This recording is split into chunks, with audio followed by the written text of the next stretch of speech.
Hello friends, welcome back to my YouTube channel Study Career Point. I hope you all are doing well. So start करते हैं। देखिए हमारे CDP के question paper से, जो आपका पेपर 2 के लिए मैं कवर कर रही हूँ। यहाँ पर जितने भी आपके CTET के ऑनलाइन शिफ्ट में जितने भी एग्ज़ाम आपके हुए हैं, ठीक है, उन सारे एग्ज़ाम को यहाँ पर आपके कवर करने वाली हूँ। तो स्टार्ट करते हैं देखिए हमारे फर्स्ट क्वेश्चन के साथ। तो देखिए फर्स्ट क्वेश्चन है, बच्चों का जो विकास है निम्नलिखित में से कौन से सिद्धांत का अनुसरण करता है। देखिए development of children follows the principle of. तो देखिए जो बच्चों का विकास है वो कौन से सिद्धांत का अनुसरण करता है, यूनिफॉर्मिटी का, वन डायमेंशनली, लीनियरिटी या फिर इंडिविजुअल डिफरेंसेस। तो देखिए यहाँ पर आपका जो राइट आंसर है वो क्या हो जाएगा, तो वो हो जाएगा आपका ऑप्शन नंबर 4 इंडिविजुअल डिफरेंसेस। देखिए जो बच्चे का जो विकास है वो क्या होता है, आपका व्यक्तिगत विभिन्नताएं क्या होती हैं, उनमें व्यक्तिगत विभिन्नताएं पाई जाती हैं। ठीक है, ऑप्शन नंबर 4 जो होगा वो यहाँ पर बिल्कुल सही हो जाएगा। चलते हैं देखिए नेक्स्ट क्वेश्चन पर। देखिए नेक्स्ट क्वेश्चन है, एक बच्चे के शारीरिक विकास की दिशा पूरी तरह से उसके जन्म के समय निर्धारित हो जाती है। देखिए क्या जो बच्चे का फिजिकल डेवलपमेंट है वो क्या उसके जन्म के टाइम पर ही पूरा निश्चित हो जाता है, ये तो आपका बिल्कुल गलत है। केवल अनुवांशिकता ही ऐसा एकमात्र कारक है। देखिए केवल जहाँ पर भी आता है वो आपका नेगेटिव होता है, तो ये तो आपका गलत हो जाएगा। केवल अनुवांशिकता नहीं है, हेरिडिटी भी उसके साथ होती है। ठीक है, तो यहाँ पर ऑप्शन नंबर 4 आपका ए और आर आपके दोनों ही गलत हो जाएंगे। ठीक है, चलते हैं देखिए नेक्स्ट क्वेश्चन पर। नेक्स्ट क्वेश्चन है, मध्य बाल्यावस्था के दौरान जो कि समाजीकरण का प्राथमिक कारण है, एक महत्वपूर्ण भूमिका निभाना जारी रखता है, लेकिन जो कि समाजीकरण के द्वितीय कारक हैं भी महत्वपूर्ण भूमिका निभाते हैं। तो देखिए मध्य बाल्यावस्था के दौरान जो आपका समाजीकरण का प्राथमिक कारण होता है, प्राथमिक कारक होता है, तो वो आपका क्या होता है, परिवार। ठीक है, लेकिन जो समाजीकरण की द्वितीय कारक होती है वो कौन होती है, वो होते हैं आपके साथी और मीडिया। क्या होता है आपका, साथी और मीडिया। देखिए जो प्राइमरी होता है, प्राइमरी सोशलाइजेशन में हमेशा आपका फैमिली आता है। ठीक है, तो ऑप्शन नंबर 1 जो होगा वो यहाँ पर बिल्कुल सही आपका हो जाएगा। चलते हैं देखिए नेक्स्ट क्वेश्चन पर। देखिए नेक्स्ट क्वेश्चन है, जीन पियाजे के अनुसार बच्चे किस स्तर पर अमूर्त तर्क करने की क्षमता विकसित कर लेते हैं। देखिए कब बच्चे के अंदर एब्स्ट्रैक्ट रीजन आ जाते हैं, तो देखिए वो कौन सी स्टेज होती है, तो वो होती है आपकी अमूर्त सक्रियात्मक अवस्था, फॉर्मल ऑपरेशनल स्टेज। ठीक है, तो यहाँ पर ऑप्शन नंबर 4 जो होगा वो बिल्कुल सही आपका हो जाएगा। चलते हैं देखिए नेक्स्ट क्वेश्चन पर।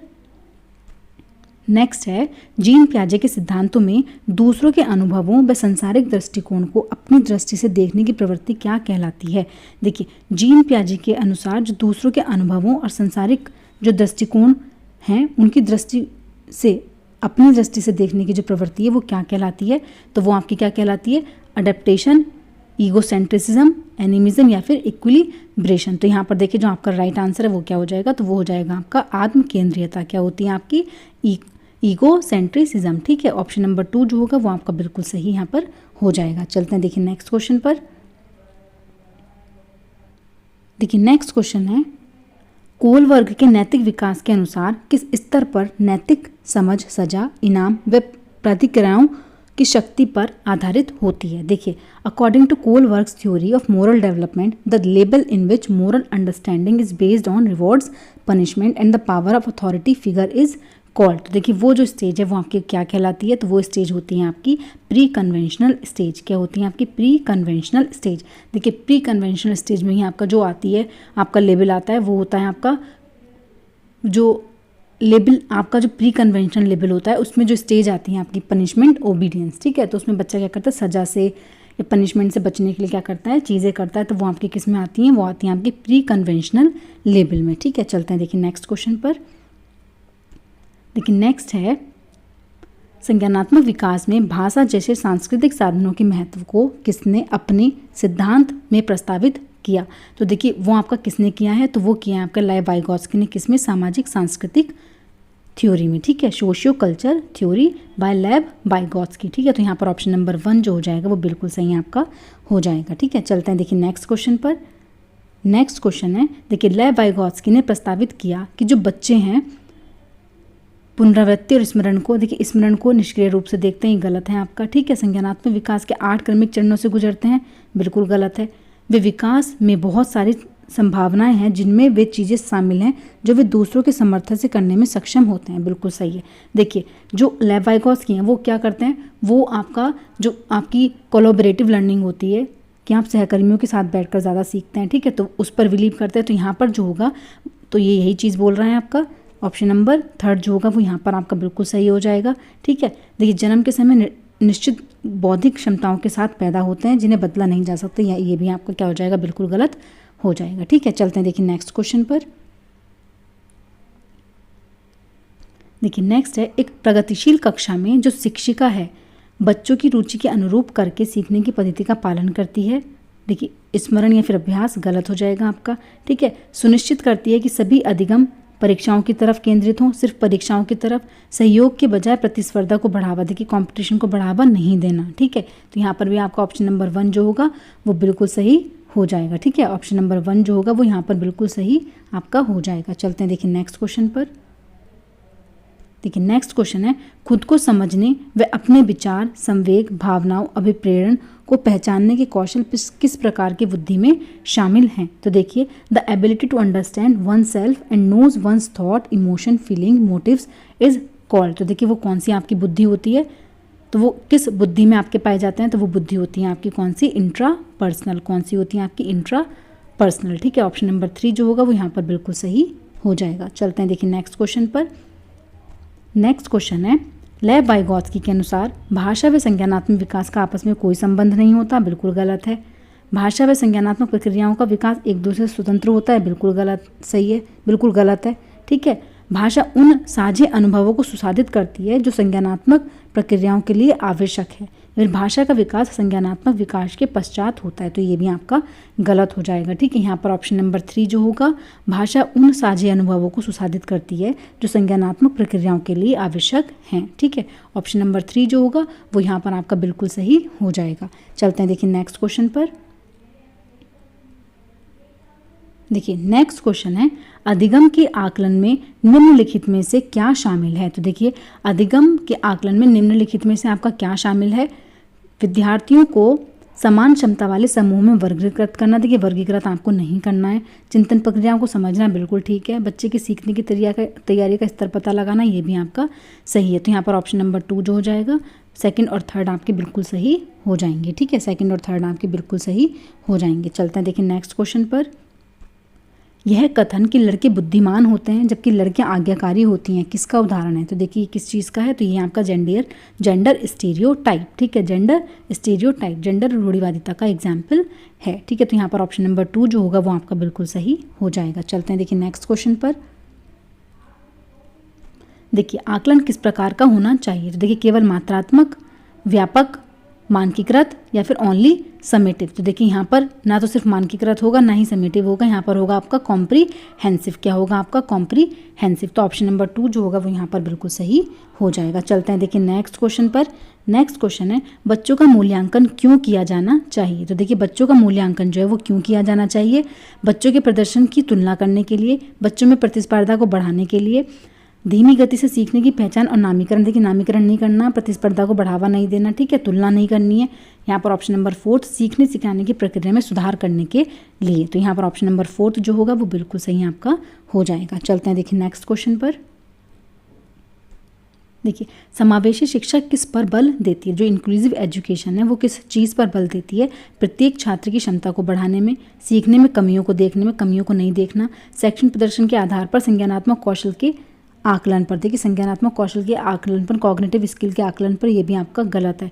प्रत्येक बच्चे के सीखने और मूल्यांकन के समान मानदंड निर्धारित करने पर। देखिए मानदंड निर्धारित आपको नहीं करना है, पैरामीटर्स नहीं बनाने हैं सेम। तो यहाँ पर ये भी आपका गलत हो जाएगा। तो ऑप्शन नंबर 1 जो होगा वो यहाँ पर बिल्कुल सही हो जाएगा, प्रत्येक छात्र की क्षमता को बढ़ाने के लिए। ठीक है, चलते हैं देखिए नेक्स्ट क्वेश्चन पर। देखिए कथन ए है, जब शिक्षक मानते हैं कि वंचित पृष्ठभूमि से आने वाले बच्चों में सीखने की क्षमता और उन्हें कक्षा में अपनेपन का एहसास कराते हैं और उनके प्रदर्शन में सुधार की संभावना है। तो देखिए ये आपका बिल्कुल सही है। बच्चे और उनकी क्षमताओं के बारे में शिक्षकों का विश्वास बच्चों को प्रभावित करता है। तो देखिए ये भी आपका क्या है, बिल्कुल सही है। देखिए बच्चों को उनकी क्षमताओं के बारे में शिक्षक ही बताते हैं, है ना, तो शिक्षकों का विश्वास जो है बच्चों को प्रभावित करता है। ये आपका बिल्कुल सही है। तो यहाँ पर ऑप्शन नंबर 1 जो होगा वो आपका बिल्कुल सही होगा। ए और आर आपके दोनों सही हैं और ए जो है वो आर की सही व्याख्या करता है। ठीक है, तो ऑप्शन नंबर 1 जो होगा वो यहाँ पर आपका बिल्कुल सही हो जाएगा। चलते हैं देखिए नेक्स्ट क्वेश्चन पर। देखिए नेक्स्ट क्वेश्चन है, किस चीज़ से सामग्री की प्रस्तुति को सुगम बनाती है। ठीक है, क्या करता है, presentation of content in dash facilitates dash. तो देखिए यहाँ पर दोनों जगह जो फिलर्स हैं आपके वो क्या आएंगे, तो देखिए कई तरीके सभी बच्चों के अधिगम, कई तरीके केवल विशेष बच्चों के अधिगम, एक समान तरीकों को आप यूज़ नहीं करोगे, एक समान तरीके केवल विशेष बच्चों के अधिगम। यहाँ पर ऑप्शन नंबर 1 जो होगा वो आपका बिल्कुल सही हो जाएगा, कई तरीके सभी बच्चों के अधिगम। ठीक है, यहाँ पर देखिए एक समान तरीके से ये भी आपका गलत है, केवल आगे यहाँ पर ये भी आपका गलत है। ठीक है, तो ये ऑप्शन आपके क्या हो जाएंगे, गलत हो जाएंगे। ऑप्शन नंबर 1 यहाँ पर बिल्कुल सही है। ठीक है, चलते हैं देखिए नेक्स्ट क्वेश्चन पर। सीखने की अक्षमता वाले छात्रों के लिए निम्नलिखित में से कौन सा उचित समायोजन नहीं है। तो देखिए पूछ रहे हैं कि सीखने की अक्षमता वाले छात्रों के लिए निम्नलिखित में से कौन सा समायोजन आपका नहीं है। कार्यों के बीच बार बार विराम के लिए समय, परीक्षण के लिए आवंटित समय का विस्तार, न्यूनतम विकर्णों के साथ कार्यस्थल प्रदान करना, या फिर मूल्यांकन के लिए मानकीकृत परीक्षण। देखिए स्टैंडर्डाइज्ड टेस्ट आपको यूज़ नहीं करना है। ठीक है, तो ये आपका बिल्कुल गलत हो जाएगा और गलत ही आपसे पूछ रहे हैं। ठीक है, तो यहाँ पर ऑप्शन नंबर 4 जो है वो बिल्कुल सही है। ठीक है, ऑप्शन नंबर 4 जो है वो यहाँ पर बिल्कुल सही हो जाएगा। ठीक है, चलते हैं देखिए नेक्स्ट क्वेश्चन पर। धारणाओं में लचीलापन, धारा प्रवाहिता और मौलिकता निम्नलिखित में से किसकी प्रातिनिधिक अभिज्ञ विशेषताएं हैं। तो देखिए किसकी जो है विशेषताएं हैं, रचनात्मक शिक्षार्थी की, अभिसारी विचारक की, विचारण या विवेचन में अनम्यता, रिजिडिटी इन थॉट्स। देखिए रिजिडिटी तो नहीं होगी यहाँ पे, स्वालीनता भी आपकी नहीं है। यहाँ जो आपका राइट आंसर है वो क्या हो जाएगा, तो वो हो जाएगा आपका क्रिएटिव लर्नर्स। क्या हो जाएंगे आपके क्रिएटिव लर्नर्स। चलते हैं देखिए नेक्स्ट क्वेश्चन पर। शिक्षकों को पाठ्यचर्या और मूल्यांकन का उपयोग करना चाहिए। तो देखिए कैसी पाठ्यचर्या और किस मूल्यांकन का जो है वो शिक्षक को यूज़ करना चाहिए। खंडित और मानकीकृत दोनों गलत हैं। गैर संदर्भित योगात्मक बिल्कुल गलत हैं। लचीला और रचनात्मक देखिए ऑप्शन नंबर 3 जो है वो आपका बिल्कुल सही है। एक समान और मानक हमें नहीं रखना है। ठीक है, तो यहाँ पर ऑप्शन नंबर 3 जो है वो आपका बिल्कुल सही है। ठीक है, चलते हैं देखिए नेक्स्ट क्वेश्चन पर। एक शिक्षक को छात्रों को प्रभावी समस्या समाधानकर्ता बनने में सक्षम किस प्रकार बनाना चाहिए। तो देखिए किस प्रकार हम बना सकते हैं, भय उत्पन्न करके, भय उत्पन्न तो नहीं करना, तनाव भी उत्पन्न नहीं करना, निष्क्रिय स्मरण आपको नहीं कराना है। ठीक है, क्या होता है, सक्रिय एक्टिव बनाना है बच्चे को, समान सोच के उपयोग को प्रोत्साहित करके। यहाँ पर ऑप्शन नंबर 4 जो होगा वो आपका बिल्कुल सही हो जाएगा। चलते हैं देखिए नेक्स्ट क्वेश्चन पर। देखिए मध्य विद्यालयों के छात्रों में ज्ञान निर्माण और अर्थ बनाने की प्रक्रिया को सुगम बनाने के लिए किसका प्रयोग करना चाहिए। तो देखिए किस चीज़ का प्रयोग हम करेंगे, सक्रिय अन्वेषण का, सामाजिक संपर्क का, प्रयोग का और व्यवहार का अनुबंधन। तो देखिए यहाँ पर जो आपके राइट आंसर है, देखिए व्यवहार का अनुबंधन यहाँ पर नहीं होगा। ठीक है, सक्रिय अन्वेषण आपका ठीक है, सामाजिक संपर्क आपका ठीक है, ज्ञान निर्माण के लिए प्रयोग भी आपके सही है। तो यहाँ पर ऑप्शन नंबर 3 जो होगा वो आपका बिल्कुल सही हो जाएगा। ठीक है, चलते हैं देखिए नेक्स्ट क्वेश्चन पर। देखिए नेक्स्ट क्वेश्चन है, निम्नलिखित में से कौन सी रणनीति छात्रों की अवधारणात्मक समझ को बढ़ावा नहीं देगी। देखिए कौन सी चीज़ है जो बढ़ावा नहीं देगी। तो छात्रों को बैकबोर्ड से ज्यों का त्यों उत्तर कॉपी में उतारने के लिए कहकर, विद्यार्थियों में किसी सहकर्मी की अवधारणाओं को समझने के लिए कहकर, विद्यार्थियों से उदाहरणों और गैर उदाहरणों के बारे में सोचने के लिए कहना, छात्रों को पिछली अवधारणाओं के साथ संबंध बनाने के लिए कहना। तो देखिए ये तो आपके तीनों पॉजिटिव हैं, लेकिन नेगेटिव इन्होंने पूछा है।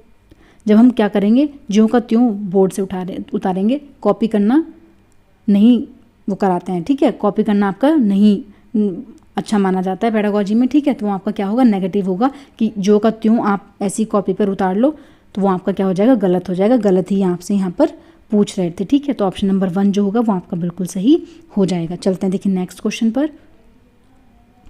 देखिए मध्य विद्यालय के शिक्षकों को शिक्षण अधिगम प्रक्रिया के दौरान छात्रों की वैकल्पिक भ्रांतियों से कैसे निपटना चाहिए। तो देखिए मतलब जब उनकी वैकल्पिक भ्रांतियाँ होती हैं उनसे हम कैसे निपटेंगे, उन्हें अनदेखा करके, देखिए अनदेखा नहीं करके देना, सज़ा उनको नहीं देनी है। ठीक है, इनाम नहीं देना, उनको संबोधित करके, एड्रेस करके उनको। ठीक है, तो ऑप्शन नंबर 4 जो होगा वो आपका बिल्कुल सही हो जाएगा। ठीक है, चलते हैं देखिए नेक्स्ट क्वेश्चन पर। नेक्स्ट क्वेश्चन है, देखिए संवाद व चर्चा के दौरान बच्चों के सहज ज्ञान युक्त अनुमान लगाने, हतोत्साहित उसको डिस्करेज करेंगे, इग्नोर करेंगे या पनिश करेंगे, उसको क्या करेंगे, फैसिलिटेट करेंगे। ठीक है, सुसादित करेंगे। तो यहाँ पर ऑप्शन नंबर 4 जो होगा वो बिल्कुल सही आपका हो जाएगा। ठीक है, चलते हैं देखिए नेक्स्ट क्वेश्चन पर। समस्या समाधान की प्रक्रिया को किस प्रकार सुगम बनाया जा सकता है। तो देखिए किस प्रकार हम सुगम बना सकते हैं। रेस्पोनेंट सेट, रेस्पॉन्स सेट के, कन्वर्जेंट थिंकिंग, फंक्शनल फिक्सनेस। देखिए फंक्शनल फिक्सनेस तो आपका क्या होता है, नेगेटिव होता है। मेकिंग इंट्यूटिव गैसेज, सहज अनुमान को बढ़ावा देकर। देखिए अनुमान को आपको बढ़ावा, एक सेकंड, ये पूछ रहे हैं कि किस प्रकार सुगम बनाया जा सकता है। हाँ जी, तो देखिए रेस्पोनेंट सेट भी यहाँ पर गलत है। अभिसरण सोच आपकी कन्वर्जेंट थिंकिंग में आपकी गलत है। अगर यहाँ पर डाइवर्जेंट थिंकिंग होता तो वो आपका सही होता, लेकिन यहाँ पर जो आपका ऑप्शन है, ऑप्शन नंबर 4 आपका सही हो जाएगा, सहज अनुमान को बढ़ावा देकर। ठीक है, यहाँ पर जो आपकी तीनों ऑप्शन हैं ये आपके बिल्कुल गलत है। इनमें से जो आपका सही आंसर होगा वो हो जाएगा आपका ऑप्शन नंबर 4। ठीक है, ऑप्शन नंबर 4 जो है वो आपका सही हो जाएगा। चलते हैं देखिए नेक्स्ट क्वेश्चन पर। देखिए मध्य विद्यालयों की कक्षा में छात्रों के बीच प्रतिस्पर्धा को, तो देखिए छात्रों के बीच जो प्रतिस्पर्धा है उसको प्रोत्साहित किया जाना चाहिए, क्योंकि विजेता और हारे हुए बच्चों के नामीकरण, देखिए नामीकरण हमें नहीं करना। ठीक है, नज़रअंदाज करेंगे, देखिए नज़रअंदाज भी आपको नहीं करना। ठीक है, प्रोत्साहित किया जाना चाहिए क्योंकि यह छात्रों को प्रतिस्पर्धा बाजार आधारित अर्थव्यवस्थाओं में शामिल होने के लिए तैयार करता है। तो देखिए क्या उस चीज़ को प्रोत्साहित किया जाना चाहिए, क्योंकि यह छात्रों की प्रतिस्पर्धा बाजार आधारित अर्थव्यवस्थाओं में शामिल होने के लिए तैयार करता है, तो ये भी आपका गलत है। तो देखिए यहाँ पर जो आपका है ऑप्शन नंबर 4 हतोत्साहित किया जाना चाहिए, क्योंकि यह छात्रों के तनाव और चिंता को बढ़ाता है, जिससे उनके संज्ञानात्मक विकास में बाधा आती है। ठीक है, देखिए मध्य विद्यालय की कक्षा में छात्रों के बीच प्रतिस्पर्धा को क्या करना चाहिए, हतोत्साहित करना चाहिए, क्योंकि यह छात्रों के तनाव और चिंता को बढ़ाता है, जिससे उनके संज्ञानात्मक विकास में बाधा आती है। ठीक है, जिससे क्या होता है, उनके संज्ञानात्मक विकास में क्या आती है, बाधा उत्पन्न होती है। चलते हैं देखिए नेक्स्ट क्वेश्चन पर, क्योंकि देखिए ये ऑप्शन तो आपके बिल्कुल ही गलत है यहाँ पर। ठीक है, तो यहाँ पर ऑप्शन नंबर 4 ही आपका ठीक होगा। चलते हैं देखिए नेक्स्ट क्वेश्चन पर। जब बच्चे किसकी भावना का अनुभव करते हैं तो उनके सीखने पर सकारात्मक प्रभाव पड़ने की संभावना है।